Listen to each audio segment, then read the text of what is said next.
বড়া তো অনেক রকমই খেয়েছেন, তবে একদিনের জন্য হলেও কলার বড়া তৈরি করে খেয়ে দেখবেন। সামনেই আসছে জন্মাষ্টমী, আর গোপালের কিন্তু কলার বড়া ভীষণ প্রিয়। সেই কারণে আর দেরি না করে জন্মাষ্টমীতেই তৈরি করে ফেলুন কলার বড়া।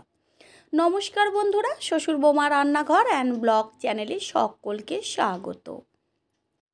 যেমন নরম খেতে তেমন টেস্টি, মনেই হবে না যেন এটা কলার বড়া। খেলে পরে একদম যে কেউ বলবে যেন তালের বড়া। তাহলে রেসিপিটি কি করে তৈরি করব সেটাই দেখে নেওয়া যাক। রেসিপিটি তৈরি করার জন্য এইখানে নিয়েছি কলা। আর বাড়িতে অনেক সময়ই কিন্তু কলা আসলে পরে বেশ নরম হয়ে যায় আর ওপরের খোসাটা কালো হয়ে যায়। সেই কারণে কিন্তু কলাগুলো ফেলেই দিতে হয়। আর সেই সমস্ত কলা দিয়েই কিন্তু বড়াটা খুব দারুণ হয় খেতে। এইখানে নিয়েছি একটা বড় সাইজের বোল, আর তার মধ্যে দিয়ে দিয়েছি সুজি। এইখানে আমি 150 গ্রাম সুজি ব্যবহার করেছি। আর সুজির মধ্যে এবার দিয়ে দেব অল্প পরিমাণ জল। যে কোনো বড়া বা পিঠে তৈরি করতে গেলে যদি সুজি দিয়ে তৈরি করেন তাহলে অবশ্যই সুজিটা 5 মিনিট আগে জলে ভিজিয়ে রাখবেন, তাতে বড়াগুলো এত নরম হয়। একটা ঢাকনা দিয়ে ঢেকে দেব। আর এদিকে 4টে কলা আমি খোসা আগে থেকে ছাড়িয়ে রেখেছি। এবার একটা ম্যাশারের সাহায্যে কলাগুলোকে ম্যাশ করে নেব। এটা হাত দিয়েও ভালো করে চটকে নেওয়া যায়। আর কলাটা যদি একটু বেশি নরম হয় তাহলেই কিন্তু বড়াটা খুব ভালো হয়, আর কলাটাও ম্যাশ করতে অসুবিধা হয় না। বাড়িতে যদি কলা একদম নরম হয়ে যায় সেগুলো কিন্তু কখনোই ফেলে দেবেন না, চটজলদি এরকম বড়া তৈরি করে নেবেন। 5-7 মিনিট আগে যে সুজিটা জল দিয়ে ভিজিয়ে রেখেছিলাম সেই ভিজিয়ে রাখা সুজিটা এবার কলার মধ্যে দিয়ে দেব ময়দা। একটা মাঝারি সাইজের বাটির 1 বাটি ময়দা আমি ব্যবহার করেছি। আর আটা বা ময়দা যে কোনো একটা দিয়ে করলেই কিন্তু হবে। আগে থেকে চিনি গুঁড়ো করে রেখেছিলাম, সেই গুঁড়ো দিয়ে দেওয়া হলো। মিষ্টিটা যে যেমন খাবেন সেই অনুযায়ী ব্যবহার করবেন। এবার সব কিছু একসাথে ভালো করে হাত দিয়ে চটকে নেব। ব্যাটারটা হাত দিয়ে সুন্দর করে একটু সময় নিয়ে মেখে নিতে হবে। যত ভালো মাখা হবে বড়াটা কিন্তু ততই নরম আর একদম বলের মতন ফুলবে।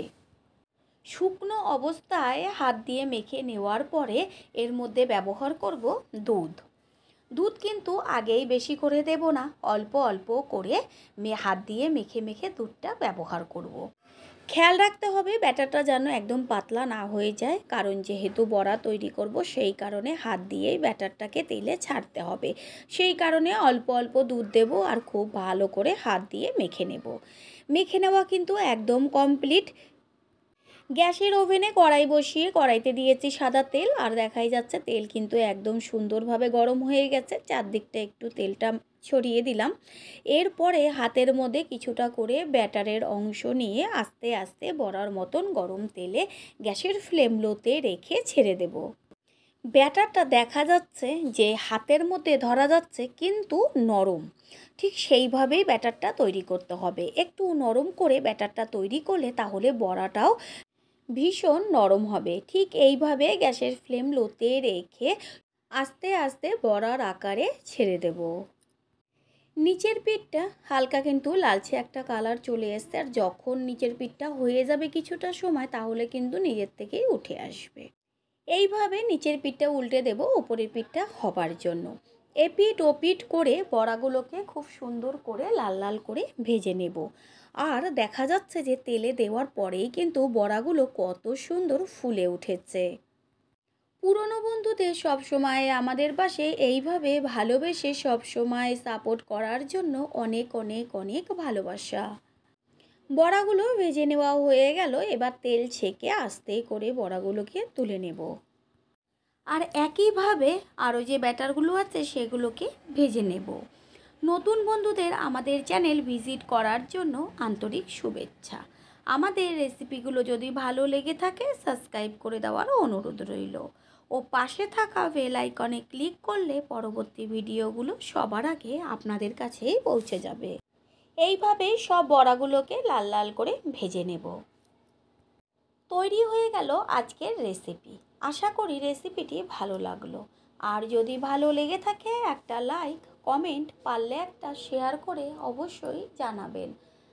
আপনাদের দেওয়া একটা লাইক ও একটা শেয়ার কিন্তু আমাদের কাছে অনেক অনেক গুরুত্বপূর্ণ। রেসিপিটি যদি কেউ ফেসবুক থেকে দেখে থাকেন, ফলো করে পাশে থাকার অনুরোধ রইল। All friend, thanks for watching my video.